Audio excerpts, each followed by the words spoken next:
जंगल के बीचों बीच एक बहुत खूबसूरत पहाड़ था, जिसकी सुंदरता को देखने के लिए दूर दूर से पक्षी आया करते थे, क्योंकि वहाँ पहाड़ के साथ साथ हरियाली भी थी।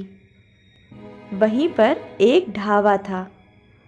उस ढाबे को टूनी चिड़िया और उसकी बेटी मीनू चिड़िया चलाया करती थी। जो भी पक्षी उस जंगल में आता, बिना टूनी के ढाबे पर गए वापस नहीं जाता। आइए आइए, ये इस जंगल का सबसे प्रसिद्ध ढाबा है। यहाँ आपको इस जंगल के सबसे स्वादिष्ट नाश्ता मिलता है। इसको अगर आप एक बार खाएंगे तो जब भी घूमने आएंगे यहाँ खाने जरूर आएंगे। फिर तो हम ज़रूर खाना चाहेंगे। आपके यहाँ का सबसे फेमस नाश्ता क्या है? हमारे यहाँ का सबसे फेमस नाश्ता है जादुई कबाब। क्या आप खाना चाहेंगे? हाँ हाँ, ज़रूर खाना चाहेंगे। आप इतनी तारीफ करती हो तो ले आओ। पक्षी और उसका परिवार कबाब को बहुत मज़े से खाते हैं। वाह वाह वाह, भाई मज़ा आ गया। कितना अच्छा और लजीज कबाब था। मैंने आज से पहले कहीं भी और कभी भी इतना स्वादिष्ट कबाब नहीं खाया। आखिर आप इतना अच्छा कबाब बनाती कैसे हैं? बहुत धन्यवाद आपका सर। मैं और मेरी बेटी बड़ी मेहनत से पूरी रात इस कबाब को तैयार करते हैं और आप लोगों को खिलाते हैं।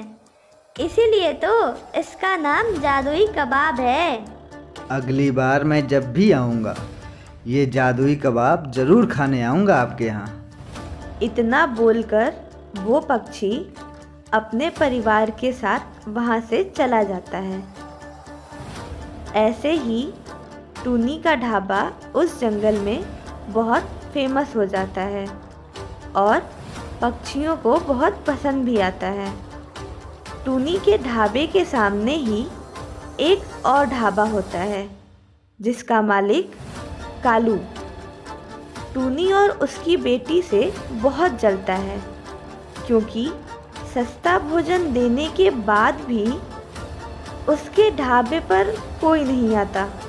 टूनी के ढाबे पर इतने पक्षी क्यों आते हैं? वो ऐसा क्या बनाकर खिलाती है जो हम नहीं बना पाते? उनका ढाबा कितना छोटा और बेकार सा है, फिर भी उनके ढाबे के सामने लाइन लगी रहती है। ऐसा क्या खास है उनमें?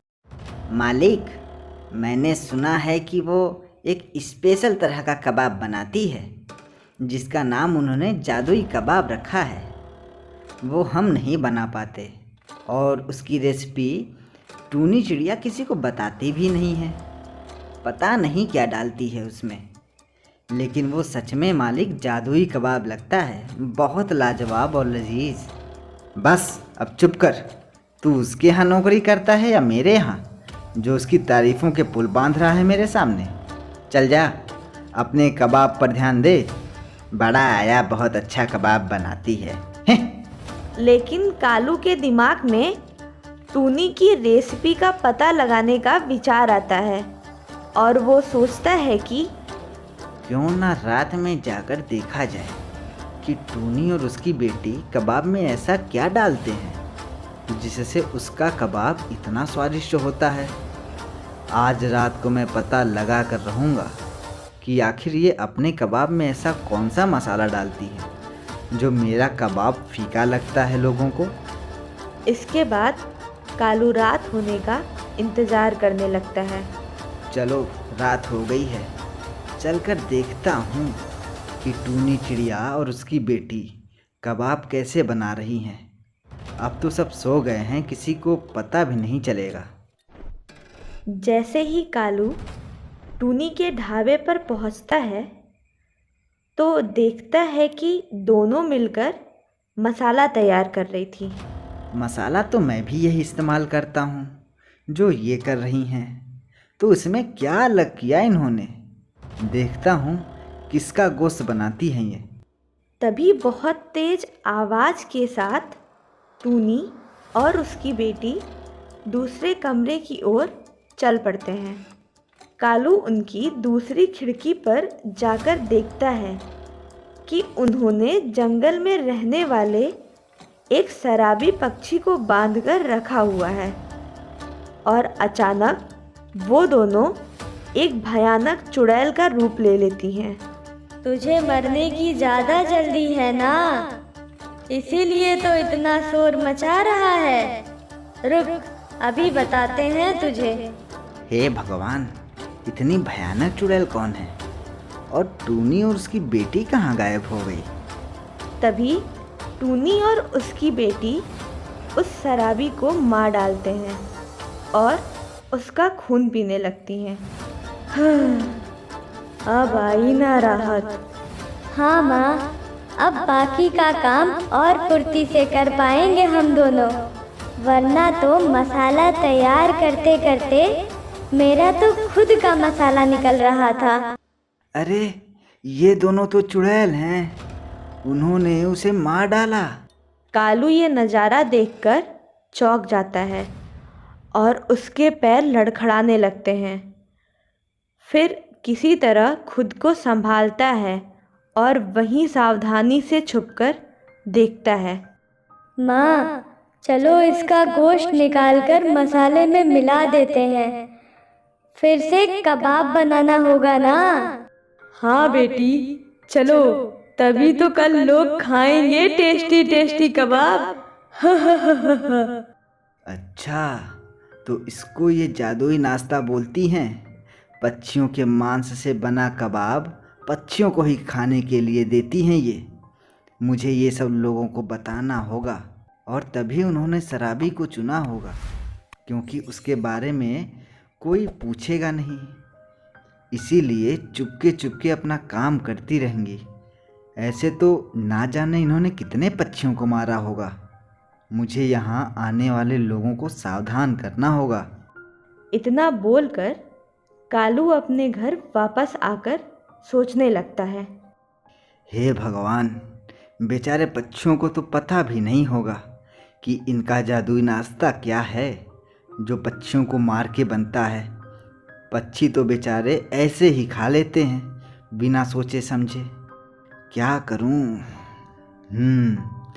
चलो मैं अपने वेटर को ही बताता हूँ इसके बारे में, शायद हम दोनों ही कुछ कर पाएं। कालू अपने वेटर से बात करता है। तुम्हें पता है, टूनी और उसकी बेटी चुड़ैल हैं और वो जादुई नाश्ता कुछ और नहीं बल्कि पक्षियों के मांस से बनाते हैं, तभी तो पक्षियों को इतना टेस्टी लगता है। सेठ जी, आप पागल हो गए हैं क्या? कुछ भी बोल रहे हो? आपने ज़रूर कोई सपना देखा होगा, क्योंकि यदि पक्षी मरते तो क्या बाकी पक्षियों को पता नहीं चलता क्या? अरे मैं देख कर आया हूँ अभी।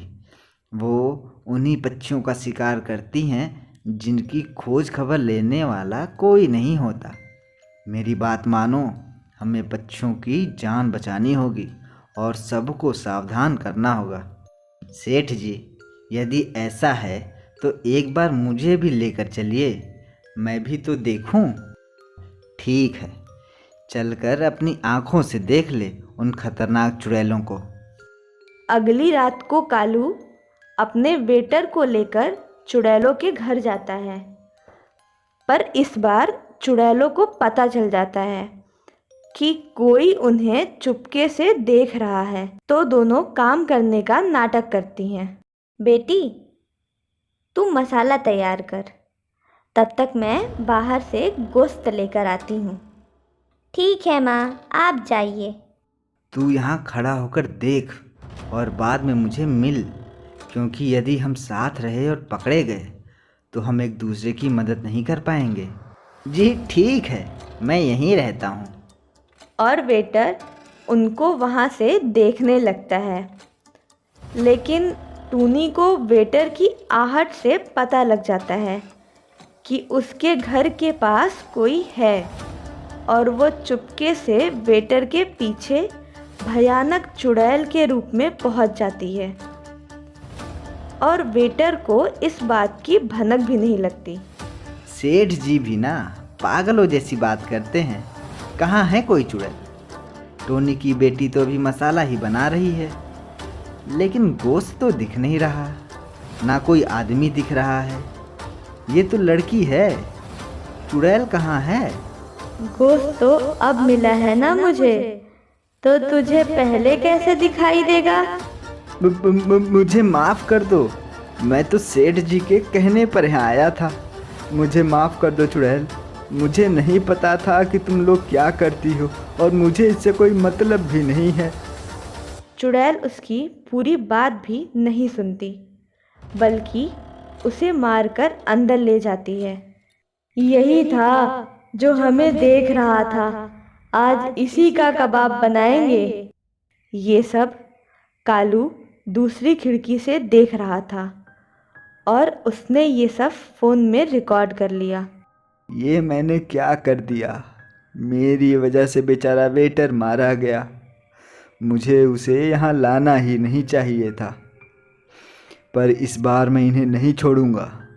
मैं इनकी पोल जंगल के सभी पक्षियों को बता दूंगा। कालू जंगल में सभी पक्षियों को इकट्ठा करके सबको अपनी बनाई हुई वीडियो दिखाता है। सभी ये सब देखकर डर जाते हैं और निश्चय करते हैं कि टूनी की बेटी अभी छोटी है और वो कम ताकतवर चुड़ैल होगी, इसलिए पहले उसे ख़त्म कर देंगे। एक रात को टूनी की बेटी जंगल से वापस घर आ रही थी। तभी सभी पक्षी मिलकर उसके ऊपर आग फेंक देते हैं, लेकिन उसे बचाने के लिए टूनी भी आग में कूद जाती है और दोनों चुड़ैल आग में जलकर ख़त्म हो जाते हैं।